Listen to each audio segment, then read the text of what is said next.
Hello, welcome to the Arduino course week 2. In this week, we will talk about the analog input and also we will see the analog output using the PWM. We will see in the electronic components section the potentiometer, we will see the RGB lid, and we will take a look over the big sensor. In the programming section, we will talk about C and Arduino programming languages, and we will take a look on how to make an analog circuit and program it for the input and the output. The learning objective of this week. By the end of this week, you will understand the difference between the analog and the digital signals. You will learn how to read the analog signals. You will learn how to and when to use the PWM. And you will be able to build a circuit and control it with your code. Let's start with the Arduino. The input is divided into two sections, analog and digital. The analog signal is a continuous time and continuous values. So it ranges from a very quiet to extremely loud, and therefore we have infinite number of values. An analog input example is a microphone, and the other type is a digital input. An example of a digital input is a button. Is it pressed or not? So we only have binary, either high or low.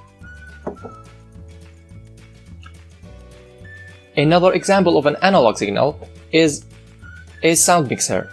So we have analog input and we have analog output. The analog input is such as the mic, and the analog output would be the mixed sound out. A knob would be a type of an input. A slider is another type of an input, because it has a range between A and B. For digital input and output, we have a power button, which could be only on or off.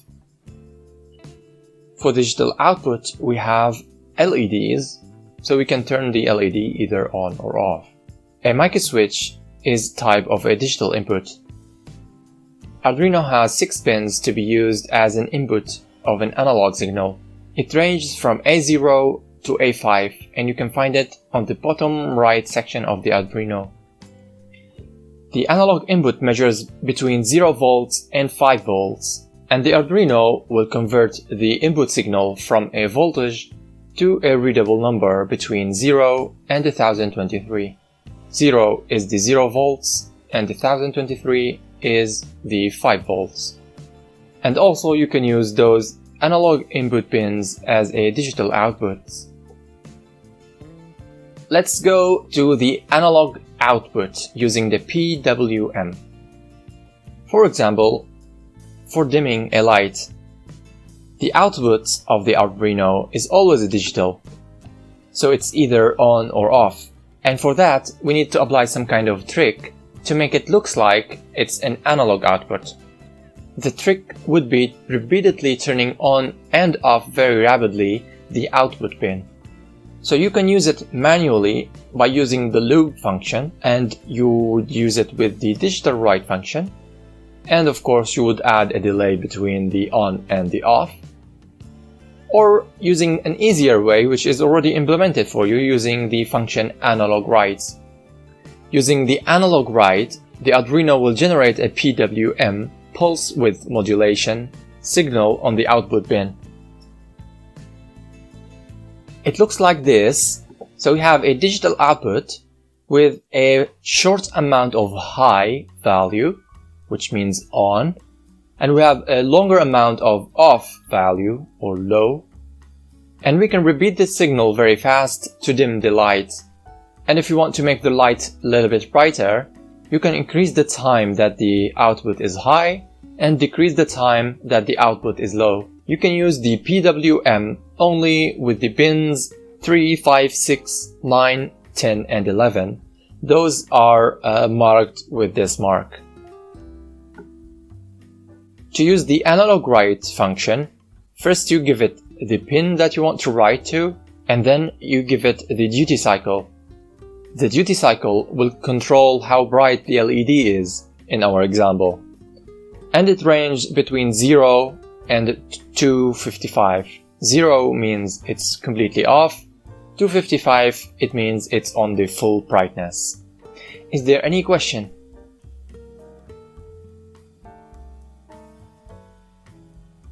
Next section is the electronic components. Let's take a look over the potentiometer. A potentiometer is a type of an analog input. It uses a variable resistor, so you can change the resistance by hand. It looks like this, and there are a lot of other types also. So how does it work? By turning the dial, you are changing the distance between the wiper and the legs. If you are measuring between 2 and 1, the distance between the wiper and 1 is short, and therefore the resistance is small. And if you are measuring between the 2 and 3, the distance between the wiper and 3 is large, and therefore the resistance is large.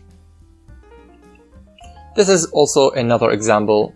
When you change the dial, the amount of resistance, it will also change. So a potentiometer is a configurable resistor. It has 3 pins, and on your Arduino you can measure between the center pin and one of the others. And this is how you connect it. You give it a 5 volt and a GND on the sides, and you measure from the center pin. And this is an analog signal, so you have to connect it to the analog input pins. Next is an RGB LED. An RGB LED is just as same as a normal LED, but it is more like 3 LEDs in one. There is the red, there is the green, and there is the blue. So it has the 3 LEDs with the 3 colors in one. And the long leg, this one, is the GND. It is best to be used with the PWM, so you can control the brightness of each color individually, and therefore you can get more colors. So if you have a brighter red and a dimmer green, you will get a different color from if you have a very bright red and a bright green as well. And when you connect it to the Arduino, you should connect it with 3 resistors, each on each color. A ping sensor. A ping sensor is an ultrasonic sensor which measures the distance between the sensor itself and an object. The ping sensor emits a short burst of sound, and it listens for the echo of that sound. The sound that the ping sensor emits is very high in frequency, and the ping sensor will measure the time between sending the sound and receiving an echo. There are types of the ping sensors. This type, it has 4 legs. One is for the trigger, one is for the echo, one is for 5 volts, and one for GND. And you should connect the trigger and the echo to the digital I/O. Another type of the ping sensor is this one, which has only 3 legs, and you should also connect the SIG to a digital input-output pin, the 5 volt and the GND, of course. Is there any question? Now to the programming section. Arduino IDE allows you to add libraries to your code. Libraries are pieces of code that are being made by other parties, such as developers, companies, and other enthusiasts about Arduino programming. Those types of libraries could be added to your code by installing them using the menu of tools and then go to Manage Libraries. It will open this dialog. You can write here in the search the thing that you want to add to your library. For example, here I wrote ping sensor, and this library, it's called new ping. It allows you to read the value from the ping sensor very easily, and it provides you with the functions and the calculations already made for you. All you have to do is click install, it will be here, and then when you go to more info, you click on the more info, it will open a web page which will show you how to use this kind of library. Each library is different, each library uses different types of functions, and it needs a different syntax. You can find that in the more info. When you want to add a library, or you want to create your own library, you can include that library by adding the keyword include with a hashtag, and then you add that name of the library header file. A header file is a file that contains the definitions of all the functions that you can use in a library. You can create those by yourself, or you can just install them from the internet. Let's take a look at this code example. Here at the beginning I have declared 3 global variables. Those global variables are accessible in all of my program. And then here in this line I have declared a potentiometer pin and assigned to it the value A0. A0 means I want to use the potentiometer at this analog input pin. So you can use the input pins by using the letter A and then follow it by the number of the pin that you want to use. This is a declaration of a function. So by grouping your code into a function, you must define and declare that function before the setup function. Or you can create a header file and move those definitions to it. Here you can see that I have added a comment. You can add comments into your code by using the forward slashes. Double forward slashes means whatever comes after this, it will be a comment and it will absolutely do nothing to your code. And you can add a multiple lines commentary by using the forward slash and a star, and then when you finish your comment, you add a star and a forward slash. To read an analog signal from an analog pin, you should use an analog read function, which takes the pin that you want to read in between 2 parentheses, and then this function will return to you a value. That value here in this example is being stored into a local variable. This variable is declared into this scope. The scope of loop starts from here and ends here. You cannot access a local variable outside the scope, and it is only accessible after the declaration. On the second line, we used the map function. This map function is a function from the Arduino programming language, and this map function takes a value from a range and it gives you the corresponding value into a desired range. In this example, we have given it the value, and we are saying that this value is ranging between 0 and 1024, and we want to map that value from this range to a range of 0 to 255. So it will take that value and map it to the desired range. The next line is we are using a function of our declaration. So this is where and how to use a function that you have defined. This is the function that we have defined in the previous slide, and this is where you would add the code of that function, and this is the definition of what this function would do. In this line, we have used the analog write function, and this will output to the PWM. It takes 2 arguments. The first one is the pin that you are going to use, and the second part is the value that you want to write to, and this value ranges between 0 and 255. to the assignment. Please make a smart home. This smart home uses a ping sensor to turn on or off the room's lights. So by measuring if a person is near a ping sensor, then you turn on the lights. If the person is far, then you turn the lights off. Also, if the lights are on, use a button to determine the mode of the lights.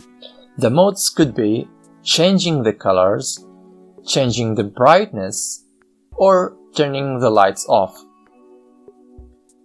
And you can change the color or the brightness or turn it off by using a potentiometer. When a person is using the potentiometer, if the current mode is changing the color, then by changing the potentiometer, it will change the color of the lights. If the person clicks the button, it goes to the changing of brightness mode. Then the potentiometer would stop changing the colors, and then it will change the brightness of the current color. If the person clicks the button again, then the lights turn off. And in the brightness mode, if the person turns the potentiometer all the way down, then it will also turn off the lights. This assignment will very much help you in your progress, and it uses everything that we have learned so far. And you also need to look online the if conditions if you don't know how to use if conditions.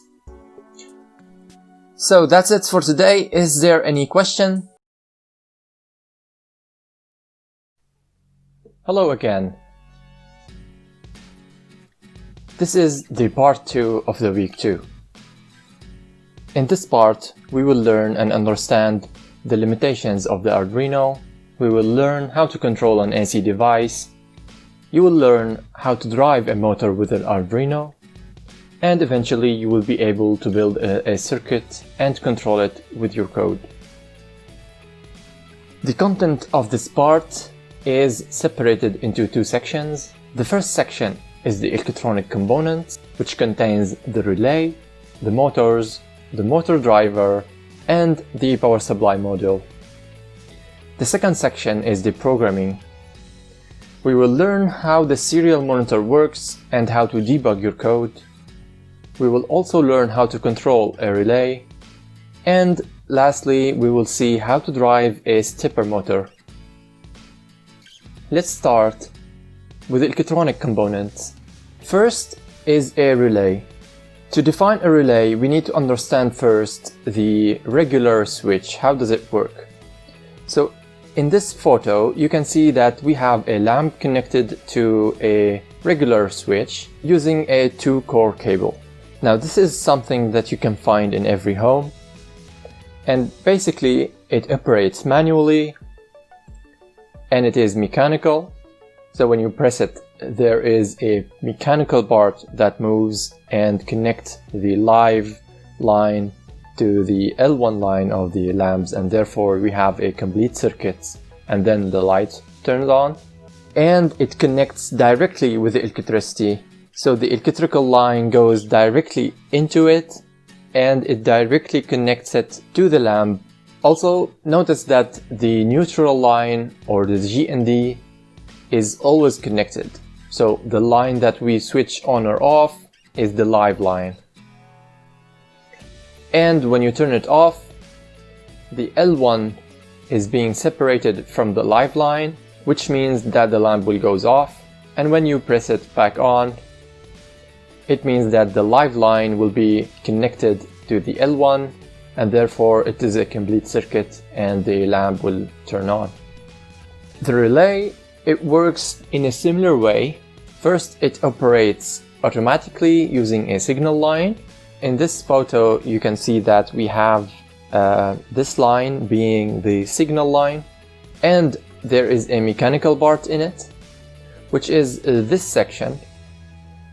The circuit of the low power is isolated from the circuit of the high power, which means that if something happened with the high power, section, this won't affect your Arduino or your low power. Also, that the neutral or the GND is always connected, similar to the previous one. So here we have the GND is connected to the low power circuit, and we have the COM always connected to the high power circuit. So when you signal the relay to turn off, the coil deactivates, which means that it will go back to the rest position. The rest position is this section right here. It basically acts like this coil will generate an electrical magnetic field, which will pull this lever when it is being activated, and when it is not being activated, the lever will goes back on to the resting place or the resting position. So in this left hand side photo in the corner, you can see that the relay is in the off state, which means that the common or the COM is connected to the NC in the resting position. And when the relay is turned on, the coil activates, which means it will generate an electrical magnetic field, which will pull this lever and connect the COM with the NO pin. This is a higher look at the relay, so it looks like this. I think you already have one in your kit. So the appliance or the high power circuit will go to this section in the relay, and this part here goes to the low power circuit, which is the Arduino power. So the in pin is the signal pin, and those two, the GND and the 5 volts, are the coil power pin. So there is a coil which needs a power separated from the power of the appliance. Now this is for our advantage. We can use it to connect an appliance of 220 volts or 110 volts, while we are using a 5 volts to control the relay. There is more than one version of a relay. They differ in the shape, in the coil power, and also the maximum amount of current. So in this one, you can see that it is rated right here as 10 amps with 250 volts, and the input is 5 volts as in the coil input. On this one, you can see there is a 12 volt written right here, which means the coil activates when there is a 12 volts on the coil pins, and you can take 10 amps when you are using 250 volts from the higher power section, or you can take 15 amps when you are using 125 volts. The pins are labeled with NO, COM and NC. NO means it's normally open, so when there is no signal at the input pin, then the COM pin and the NO pin is normally open. They are not connected. The NC is normally closed. When a signal comes in, then the COM will disconnect from the NC and connect to the NO. So you should attach your appliance according to this information. If you want it to normally be turned on, or if you want it normally to be turned off without the signal. And what happens when you have a signal. Now, to know which one you should use, which relay you should use, we have to go to the datasheet of that relay. Looking online for the number of this relay, this is the part number. If you search online, you would see a datasheet similar to this one. Now, this one is a little bit generic. It is for the 7 amps, 10 amps, and the 15 amps version of this relay. And the most important thing here is the maximum switch current. So in this one, it is 15 amps, but we have seen that it is written right here 10 amps. So our version of this relay only allows you to take maximum of 10 amps when you are using 250 volts. And also another thing to consider in the datasheet is to look at the power consumption of the coil itself. Now this coil at the 5 volt, it consumes 71 milliamps, which means that you cannot connect it to a pin from the Arduino, because a GPIO pin of an Arduino only allows you to take maximum of 40 milliamps. So the current that the coil takes is way higher, but you can still connect it to the VCC or to the 5 volts of the Arduino. The maximum current that the Arduino can provide using the 5 volts pin is 0.8 amps or 800 milliamps theoretically using the datasheet, while in practice it is recommended to use as a maximum as 500 milliamps. Now this is only the voltage of the coil, which means the 5 volts and the GND, but this has nothing to do with the signal, because the signal has to go into the GPIO pins. Is there any question? Let's talk about motors. So there are a lot of other types of motors other than those you are seeing on the screen. So on the right hand side you can see the very basic DC AC motor. It could be as small as this one, and this one is included in the starter kit, and it could be as big as this one or even larger. Now those types of motors, and there is no way to control the speed and the position precisely of this AC motor or DC motor. In the middle one you can see the servo motor. This one is the smallest, the one that you have in the starter kit, but it also could be as big as this one. This one allows you to drive this motor using an extra pin, which is the signal pin. This will give you a very precise position of that motor, and it has a higher torque than the AC motors. The stepper motor is similar to the servo motor, but there are some differences. So the stepper motors also moves step by step, which means they don't just spin when there is electricity, but they need signals on the coils to spin in a direction, a step by step. A step is just a portion of the 360 degree.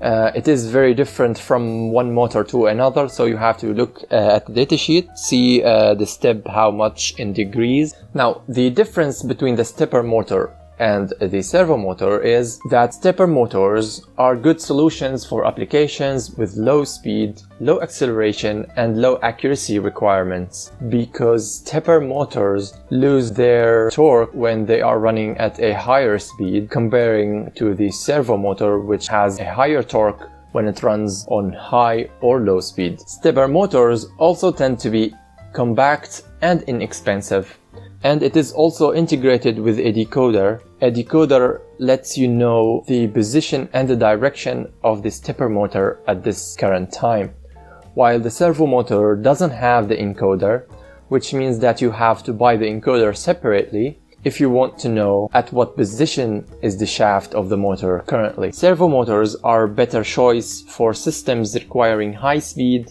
high acceleration and high accuracy. The trade-off is that it is higher in cost and complexity. Now let's see how it connects to the Arduino, because there is no way to know the position of the AC or DC motor without using an encoder, and because this small motor consumes 70 milliamps without any loads, and that is very high for the Arduino to provide using the GPIO pins, because the maximum is 40 milliamps, and therefore we have to use a relay. Now you can connect the relay with this way, and using an external power, which will then provide the power to the motor, and the Arduino will only switch the relay on or off, which means the relay will switch the motor on or off.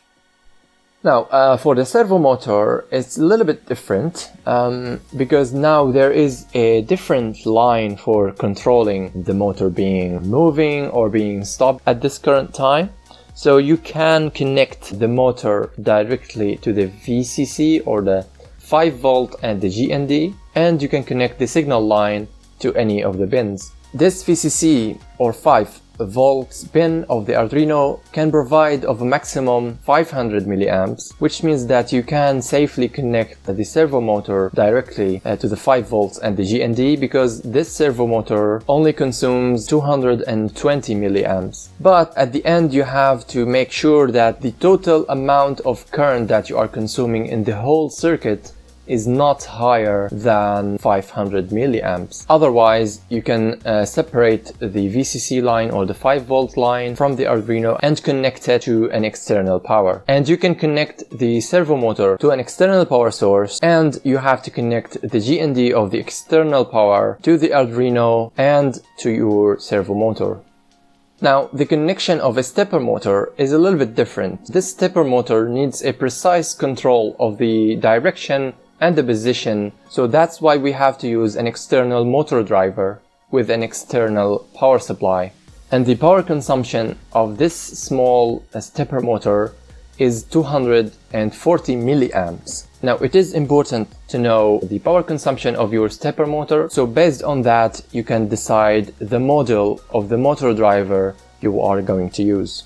Now, a motor driver is like this one you already have in the starter kit. This one is the ULN 2003, and it connects as the following. So this section right here, it connects to the motor connection. Here you can decide whether you are going to provide 5 volts or 12 volts from an external power supply to this motor driver, which also will be providing the power to your motor. And you can connect the Arduino to those control pins. This device makes it very easy to control a stepper motor, but you only have to pay attention to the characteristics of this module using the datasheet and see how much voltage it needs and how much current it allows to take. Because sometimes if you have a big motor which consumes higher power than the maximum allowed in the motor driver, this will result to the damage of the motor driver. Now, this module allows to take a maximum of 500 milliamps.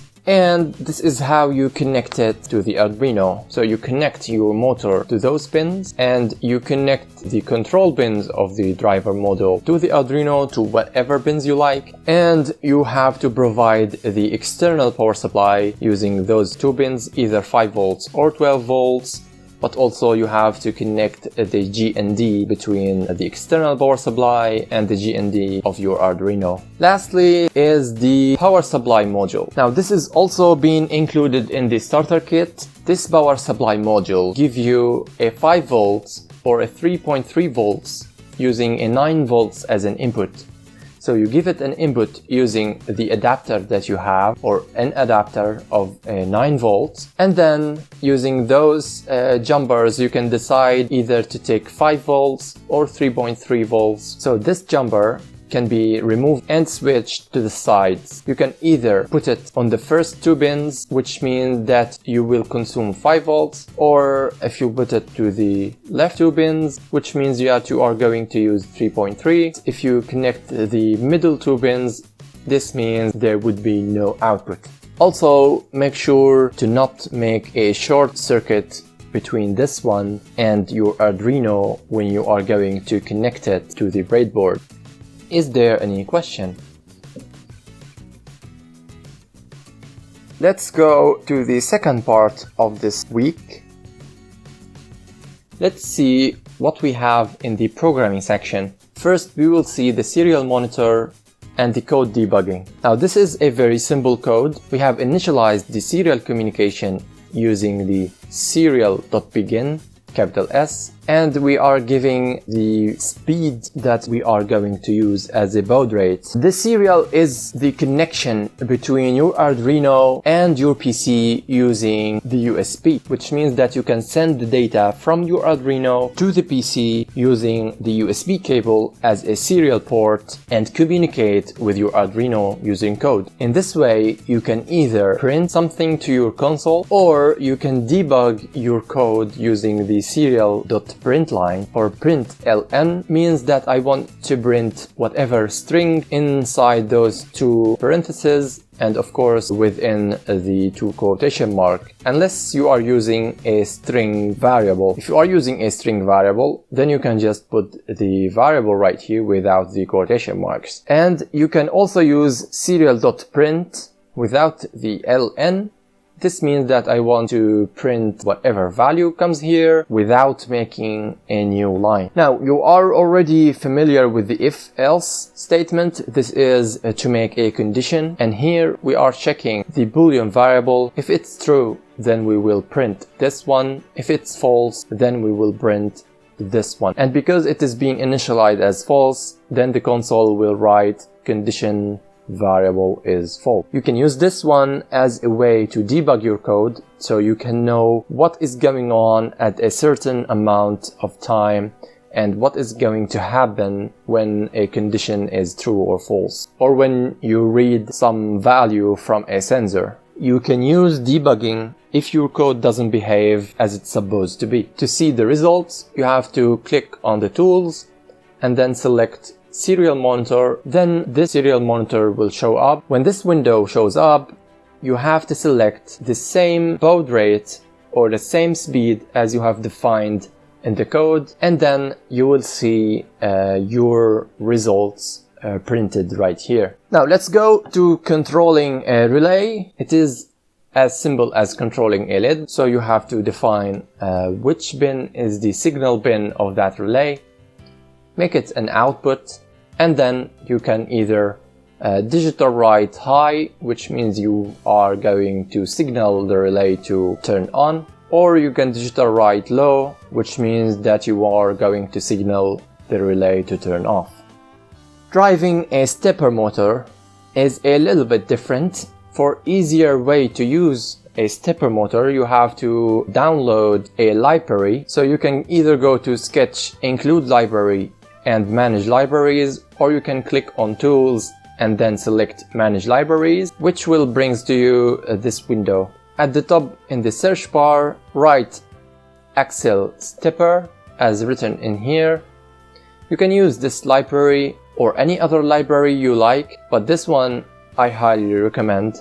After you see it, you can select the version and install. You can click on the More Info to see how the functions and the commands works and how to use those commands in your code. This is an example of driving a stepper motor using the axle stepper and using the driver module that I have already shown. So first, we have used a library.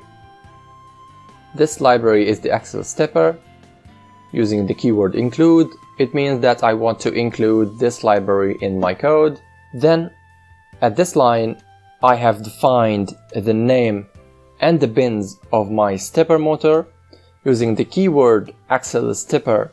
This keyword is reserved for this library, and you can see the documentation in the More Info as I already described. Here you are going to give a name of your motor to be used during your code. The first number is 4. It means that you are going to use a full step. If you are curious about what the full step means, you can ask Google. Then you are going to provide the 4 lines and what are the corresponding pins that you have connected from the Arduino to your driver module. So here we have connected the driver module to the pin 8, 10, 9 and 11. And pay attention, this is the in1, and then we have the in3, then we have the in2, and then the in4. So you have to provide them with this order. These lines, the first one is to set the maximum speed that you are going to allow your motor to go to. This line and this line is to set the initial value of the acceleration and the speed for the current time of moving. Once they are set, you don't have to set them again, but you can do that if you are going to change the speed, for instance. And this line is to move your motor to a specific position. Now this position 2038 is defined in the datasheet of this specific motor, which means this motor will set the target position to a full rotation according to the datasheet. But the move to doesn't make your motor moves, it only sets the target position. This distance to go function, it is a function by using those empty two parentheses. And of course, after using the name of your stepper motor, of course, this will return to you an integer of the distance that is left from the current position to the distance of the position that you already have set in the move to. If that is equal to 0, then this means that the motor already has reached the targeted position. If it is not, then this if condition will be evaluated as false, and the next line won't be executed at all. This is using a function from the library to check if the motor has reached the target position, and when the motor reaches the targeted position, this condition will be evaluated to true, and then this line will be executed, which means that the move to will set a new target position to whatever comes in between those two parentheses. And here we have used another function inside this function, so we are using a function in another one. This will give you the current position, and by saying negative to that current position, this will set the direction, and at the end you will get a whole number equal to this one but with a negative value. And when you set the move to this number with a negative value, this means that the motor has to go all the way back to the initial position or a full rotation backwards. But this only sets the target position, it doesn't actually move the motor. This line, it makes the motor moves to the position. If the current position and the targeted position are equal, then my stepper.run, this won't do anything. Now to the assignment. This is an extension of the previous assignment. So previously we have used the ping sensor to turn on or off the room lights. Now please use this sensor also to open the door of the room automatically when a person approaches that room. And for this you can use either a stepper motor or a servo motor. If you are going to use a servo motor, you can look online on how to use a servo motor, or you can use the examples of the Arduino, which is in the menu of File, and then go to Examples, and then select servo motors. It is somewhere in those lines. And also another part of this assignment, please see that when there is someone in the room, then turn on the fan. In your kit, you have a fan and you have a DC motor. So you can attach the fan to the DC motor and use the DC motor with a relay, which also comes in the box, to turn on or off the fan when there is a person in the room. Is there any question? This is for today. Thank you so much for coming. And now I will take all of your questions.